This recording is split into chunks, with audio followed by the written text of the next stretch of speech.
कार्यक्रम के पुण्यार्जक हैं जैन सभा लोधी कॉलोनी दिल्ली, संरक्षक Shri Sanjay Jain Greater Kailash, Shri Ravindra Jain South Ex, प्रधान श्री सुरेश चंद्र जैन, उप प्रधान श्री संजीव जैन, श्री प्रमोद जैन, महामंत्री श्री भरत जैन, कोषाध्यक्ष श्री नीरज जैन, मैनेजर श्री संजय जैन एवं समस्त कार्यकारिणी सदस्य।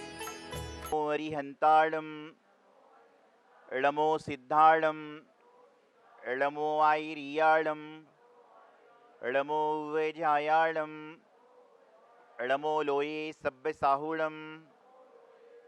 जय बोली अनंतानंत सद्य परमेश्वरी भगवान की, देवाधिशात्री श्री शांतिनाथ भगवान की, देवाधिशात्री श्री मुनिसुतनाथ भगवान की, चिच्चमत्कारी चिंतामणि पारसनाथ भगवान की, आदिनाथ भगवान की, विश्व प्रभु महावीर भगवान की, परम पूज्य तपस्वी सम्राट आचार्य श्री श्रीमती सागर जी महाराज की, परम पूज्य बुंदेलखंड के श्री आचार्य गुरुवर श्री सिद्धांत सागर जी महाराज की, तीन कम नौकर महामुनि राज की।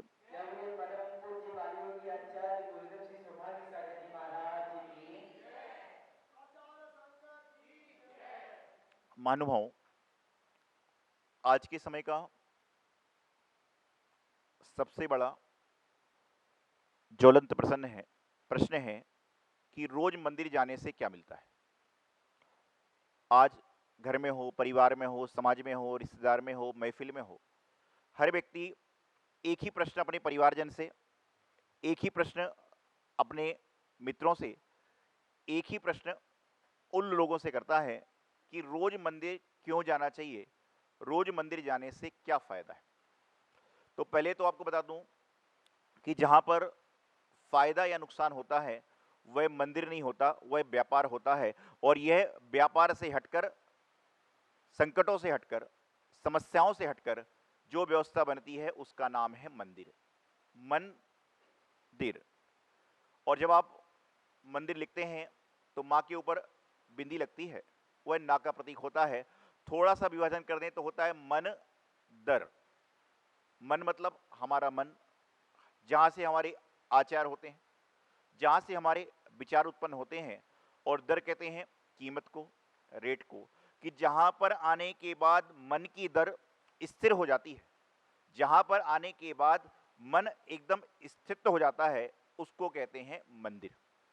मंदिर आने के बाद ऐसा नहीं कि आप मंदिर में आए तो आपका मन स्थिर हो जाएगा। कई आदमी का तो मन मंदिर में स्थिर होता है, कई आदमी का जो विचार है वह मंदिर में आके बिगड़ता है। तो इसलिए हमारे जैनागम में मंदिर आने के पहले बहुत सारी बातें बता दी कि एक नहीं, दो नहीं, तीन नहीं, जब बार बार हथौड़ा लगेगा तो कहीं ना कहीं खोपड़ी में सही बुद्धि तो आएगी। तो सबसे पहले वो क्या करते हैं, जब हम मंदिर जी के लिए प्रवेश करते हैं तो पैर धोने की व्यवस्था होती है। आप विचार करिए कि आप अपने हाथ कब धोते हैं। आप लोग घरों में हाथ धोते हैं, कब धोते हैं? जब हाथ में कोई गंदगी लग जाए, जब हाथ कहीं अशुद्धि से स्पर्शित हो जाए। तो आप विचार करिए कि आपके पैर, आप तो गाड़ी में बैठ के आए हैं, आप गाड़ी में बैठकर आए हैं, चप्पल जूते पहनकर आए हैं, और आपके पैर में कोई धूल का नामो निशान ही नहीं है, तो भी आप पैर धो रहे हैं। तो पैर इसलिए धोए जाते हैं कि जब हम अपने पैरों को धोते हैं तो पैर को धोते हैं तो किस तरह धोते हैं? नीचे देखते हैं कि पैर में कुछ लगा तो नहीं है। तो उस समय जो हमारे दोनों पैर हैं, वह दोनों पैर मूक भाषा में कहते हैं, बोलते नहीं है, मूक भाषा में कहते हैं जिस तरह से तुमने दोनों पैरों को धो लिया, उसी तरह से जब तक मंदिर के अंदर रहोगे, जब तक राग और देश को छोड़ के जाना। और जैसे ही पैर के जूते चप्पल पहन लोगे फिर ग्रहण कर लेना, कोई बात नहीं है। वह मूक भाषा में संदेश देते हैं। इसलिए पैर को धोते समय आजकल की व्यवस्था लगे कि आदमी ऊपर देखता हो पैर धोता है, लेकिन पहले क्या होता था, लोग लोटे से जल निकालते थे और पैर पे पानी को डालते थे, तो उससे मालूम चलता था कि एड़ी तक पैर धुला कि नहीं धुला। अब तो वह नल लगा दिया, टेलीफोन पे आदमी लगा हुआ है, पैर धो रहा है, अपना काम चल रहा है। उसके बाद उन्होंने क्या किया, पैर धोने के बाद में भी मन स्थिर नहीं हुआ, तो सबसे पहले जब आप मंदिर जी में प्रवेश करते हैं, गर्भालय के पहले जब मंदिर के हॉल में प्रवेश करते हैं तो क्या करते हैं आप? ये तो बात की बात है, घंटा बजाते हैं। क्या करते हैं? घंटी बजाते हैं। और घंटी कई तरह से होती है, घंटी कई तरह की होती है। देखिए आपको बताऊं, कई घंटी फायदेमंद भी होती है और कई घंटी नुकसानदायक भी होती है। स्कूल में जो 12 बजे घंटी बजती है, सब बच्चों को प्रिय होती है कि 12 बजे घंटी बजी तो हम लोग घर चले जाएं, और सुबह 7 बजे की घड़ी की घंटी अलार्म की बजती है तो लगता है क्यों बज गया, 7 स्कूल जाना पड़ेगा। दोनों तरह की घंटी हैं, दोनों तरह की घंटी से आवाज आ रही है, लेकिन एक घंटी लोगों को फायदा कराने वाली होती है उनकी सोच के हिसाब से। फायदा तो आपको नींद से उठा रही है, ये भी फायदा है। तो जब घंटी बजाते हैं, तो जब हम घंटी को बजाते हैं तो जो घंटे का तापमान होता है, घंटे की तरंग निकलती है, वह हमारे मस्तक से टकराती है और हमारा मन इधर उधर हो रहा है। तो होता है जैसे अभी इतने सारे लोग बैठे हैं आप, और यदि यहां पर किसी के फोन में घंटी बज जाए, महाराज जी माइक पे बोल रहे हैं, चैनल पे बोल रहे हैं, सब कुछ बोल रहे हैं, लेकिन हर आदमी पीछे मुड़ के जरूर देखेगा। और कई तो अपना फोन निकाल के चेक करते हैं, उनको पता है कि मेरी रिंगटोन ही नहीं है, तो भी चेक जरूर करेगा। क्यों? क्योंकि एक छोटी सी घंटी सारा आदमी का ध्यान नियंत्रित से अनियंत्रित कर देती है। तो उसी प्रकार से भगवान के मंदिर में जो घंटी होती है, वह क्या करती है कि आपका जो ध्यान भटक रहा है, चल रहा है, उसको क्या करती है, नियंत्रित करके आपको प्रभु के समीप ले जाने का प्रयास कराती है। उसके बाद में क्या करते हैं, ओम जय जय जय निस्सही निस्सही निस्सही। क्यों कहते हैं कि हम लोग आप दर्शन करने आ रहे हैं, तो कोई देवी देवता हो, कोई और हो, तो वह हमें क्या करें, स्थान दे दें, और हम लोग फिर उसके बाद में क्या करते हैं, भगवान के समीप जाते हैं। भगवान के समीप जाने के बाद कुछ लोग हाथों में चावल लेते हैं, और चावल लेने के बाद ये देखते हैं कि अर्घ की प्लेट कहां पर लगी हुई है पढ़ने के लिए। कुछ तो ऐसे ही हाथ घुमाते हैं, और कुछ उदक चंदन बोल के अर्घम नृपामती स्वाहा, और कईयों को तो पता ही नहीं होता कि कराना क्या है। वो तो अपने डिब्बी लिए, और कई बार जो 3 बेदी में खाली करना चाहिए 1 बेदी में खाली कर लेता है। जानकारी का अभाव है, उसका कारण है। मैं हमेशा एक बात कहता हूं कि ऐसे बहुत सारे लोग हैं संसार में जो नित्य प्रति भोजन करते हैं, तो उनका हाथ ऐसा होता है, लेकिन इस संसार में ऐसे बहुत कम लोग हैं जिनका हाथ ऐसा भी होता है, अर्थात दान देने के लिए होता है। ऐसा हाथ तो प्रत्येक प्राणी का होता है, लेकिन ऐसा हाथ हजारों में 10 लोग का होता है जो दान देता है। 1000 में से 1000 लोग खाते हैं, तो ये 10 लोग पुण्य का अनुभव करते हैं। 10 लोग द्रव्य चढ़ाते हैं, 10 लोग गुल्लक के उसमें दान पात्र में दान डालते हैं। ये तो हर कोई कर रहा है, दिन में 4 बार भी कर रहा है, 5 बार भी कर रहा है, इसमें कोई बड़ी बात नहीं है। लेकिन ऐसे कितने लोग कर रहे हैं, ये बड़ी बात होती है। आपके बच्चों के जन्मदिन आते हैं, आपके परिवार में कोई कार्यक्रम होता है, पूछते हैं आज कहां पर जाके पार्टी करोगे, दादा अलग दे देगा, दादी अलग देगी, नाना अलग दे देगा, नानी अलग दे देगी। आप सब धर्मात्मा हैं, बाकी सब अलग अलग दे देंगे, लेकिन एक आध तो घर में कोई ऐसा निकल जाए कि उसको एक नोट पकड़ाए कि जाकर मंदिर में डाल देना, जन्मदिन है। तो आज आप उसको मंदिर में डलवाने का प्रयास करोगे, तो जब बड़ा होकर कमाएगा तो वो कहेगा भाई मुझे जाकर मंदिर में जन्मदिन के दिन मंदिर दर्शन करना है और वहां पर डालना है। ये संस्कार देना पड़ेंगे आपको। लेकिन ये संस्कार का ज्ञान महाराज जी हमें भी तो होवे। सबसे बड़ी बात यह है कि जिसके पास में जो वस्तु होगी वही तो देगा, जिसके पास जो जानकारी होगी वही तो देगा। अभी तक तो हमारी जानकारी यही थी कि जन्मदिन के दिन इधर होता है उधर होता है, मंदिर वाली बात पता ही नहीं है, पूजन वाली बात पता ही नहीं है, साधुओं को आहार देने वाली पता ही नहीं है। तो ऐसी ऐसी स्थिति चलती है। तो मैं आपको बता रहा हूं कि मंदिर में आने का जब घंटा बजता है तो हमारी सारी मन की तरंगें समाप्त हो जाती हैं। और जब भगवान के मंदिर में आते हैं तो उस समय लोग क्या करते, कई लोग तो ये देखते हैं कि डिब्बी भर के मम्मी ने दी तो चढ़ाना कितना है, वो 2-4 चढ़ा के चावल की डिब्बी वापस ले जाते हैं। कई बच्चे तो ये कहते हैं डिब्बी मंदिर में छोड़ जाते हैं, फिर उनकी माँ फोन लगाती है मंदिर के व्यवस्थापक को, भैया मेरी डिब्बी छूट गई थी। तो उसका कारण है कि कभी हमने अपने साथ में ले जाके यह काम कराने का प्रयास नहीं कराया। उसके बाद में परिक्रमा लगाते हैं, बैठकर नमस्कार करते हैं, अन्य अन्य सारी क्रियाओं को करके माला जाप पूजा पाठ समय अनुसार अपना सारा काम करते हैं। तो मंदिर क्या है? मंदिर वह स्थान है जहां पर आने के बाद भगवान का समोषण, वह स्थान है जहां पर आने के बाद सारे जीव एक समान हो जाया करते हैं। वहां पर बैठने के बाद सारे लोग पुजारी हो जाते हैं। नीचे उसके नाम के साथ में क्या संज्ञा लगी पता नहीं, लेकिन जो मंदिर में पूजन करता है उसको लोग पुजारी कहते हैं। चाहे वह पूजा छोटी कर रहा हो, चाहे बड़ी कर रहा हो, चाहे मझोल कर रहा हो, लेकिन उसको पुजारी की संज्ञा दे दी जाती है। आप विचार करिए, आप में इतने सारे लोग बैठे हैं, इतने सारे पुरुष बैठे हैं, जो भगवान के पास धोती पहनकर अभिषेक करने जाता है, भगवान के चरणों तक पहुंचता है। अरे लोग कहते हैं हट जाओ, रास्ता दे दो। क्यों दे दो रास्ता? क्योंकि वह भगवान के चरण को प्रक्षालन करने जा रहा है, भगवान के मस्तक पर कलश ढालने जा रहा है। उसके अंदर इतनी जब उसने सामर्थ्य जगाई कि मैं भगवान का कलश करूं, तो उसकी महिमा कितनी बढ़ गई, उसकी महत्वता कितनी बढ़ गई। और नहीं तो वैसे खड़ा होता, अरे साइड रो, मुझे अभिषेक नहीं दिख रहा है।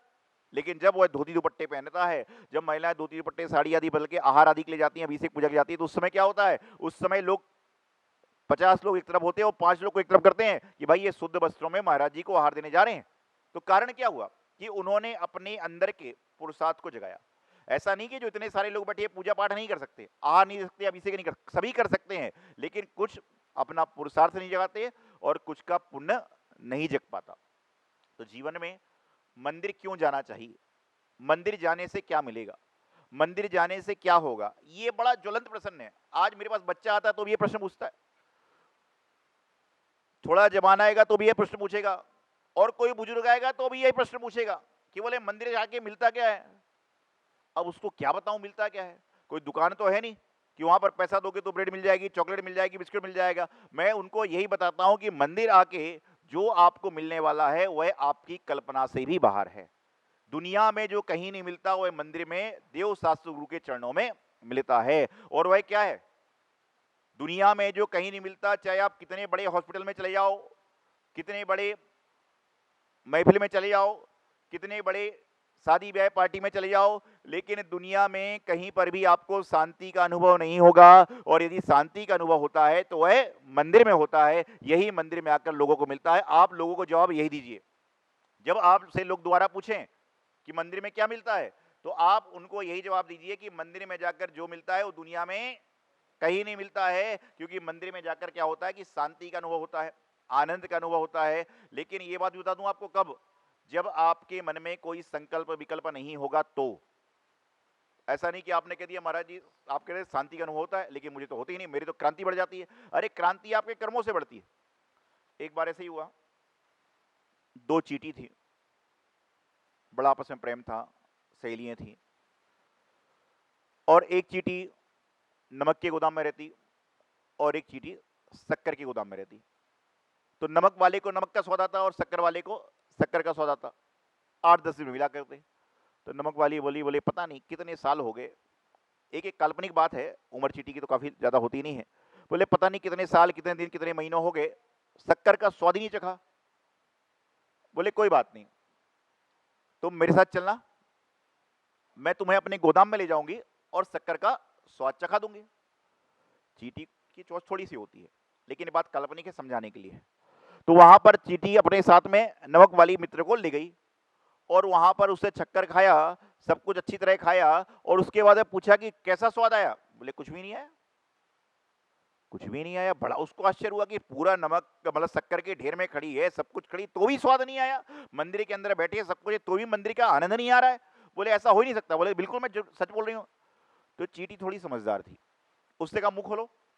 उसने मुंह खोला तो यह देखती है कि चींटी अपने साथ में नमक का डिगली मुंह में रख के लाई थी। बोले क्यों लेकर आई। बोले कहीं मान लो शक्कर खाने को नहीं मिली तो नमक खा के पेट तो भर लूंगी।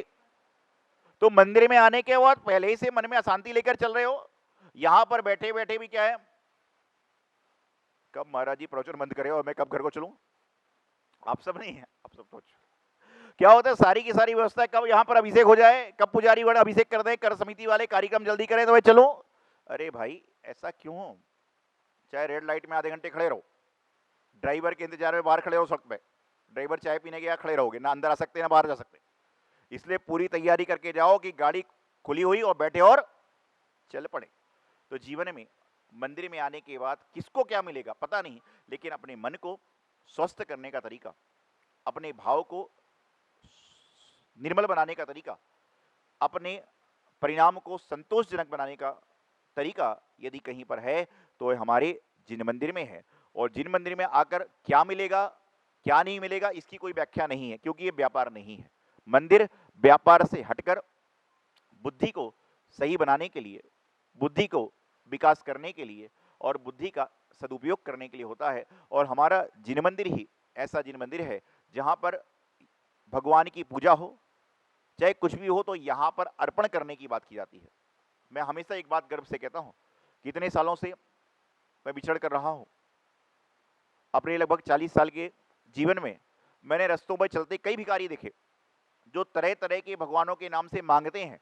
लेकिन आज मैं आप सभी को गर्व के साथ बताता हूं और कहता हूं कि मैंने उस कुल में जन्म लिया कि जहां पर कोई भगवान महावीर स्वामी के नाम से दे दे, कोई भिखारी आज तक मैंने नहीं देखा। ये हमारे जैन धर्म की संस्कृति है। आज तक भगवान महावीर स्वामी के नाम से मांगने वाला कोई नहीं मिला। भगवान महावीर स्वामी के नाम से भंडारे हो रहे हैं, भगवान महावीर स्वामी के नाम से दूसरी चीजें हो रही हैं, लेकिन भगवान महावीर स्वामी के नाम पर मांगने वाला कोई नहीं मिला। ये मुझे और आप सबके लिए गर्व की बात है कि हम लोगों ने उस जैन धर्म में जन्म लिया जहां पर मात्र देने की बात है और देने के बाद खाने की बात है। आप लोग जब आहार देने जाते हो महाराज जियों को, तो पहले खाते हो कि पहले आहार देते हो? भगवान के मंदिर में पहले चावल चढ़ाते हो, उसके बाद में दूसरा काम करते हो। हमारे जैन धर्म में ऐसी बात है कि पहले यहां पर दिया जाता है और उसके बाद में लिया जाता है। तो अपने मंदिर की महिमा को समझें, अपने जैन धर्म को समझें, अपने कुल को समझें और अपना मोक्ष मार्ग प्रशस्त करें। इति अल्पम। आचार्य गुरुवर सिद्धांत सागर जी महाराज की। इस कार्यक्रम के पुण्यार्जक हैं जैन सभा लोधी कॉलोनी दिल्ली, संरक्षक Shri Sanjay Jain Greater Kailash, Shri Ravindra Jain South Ex, प्रधान श्री सुरेश चंद्र जैन, उप प्रधान श्री संजीव जैन, श्री प्रमोद जैन, महामंत्री श्री भरत जैन, कोषाध्यक्ष श्री नीरज जैन, मैनेजर श्री संजय जैन एवं समस्त कार्यकारिणी सदस्य।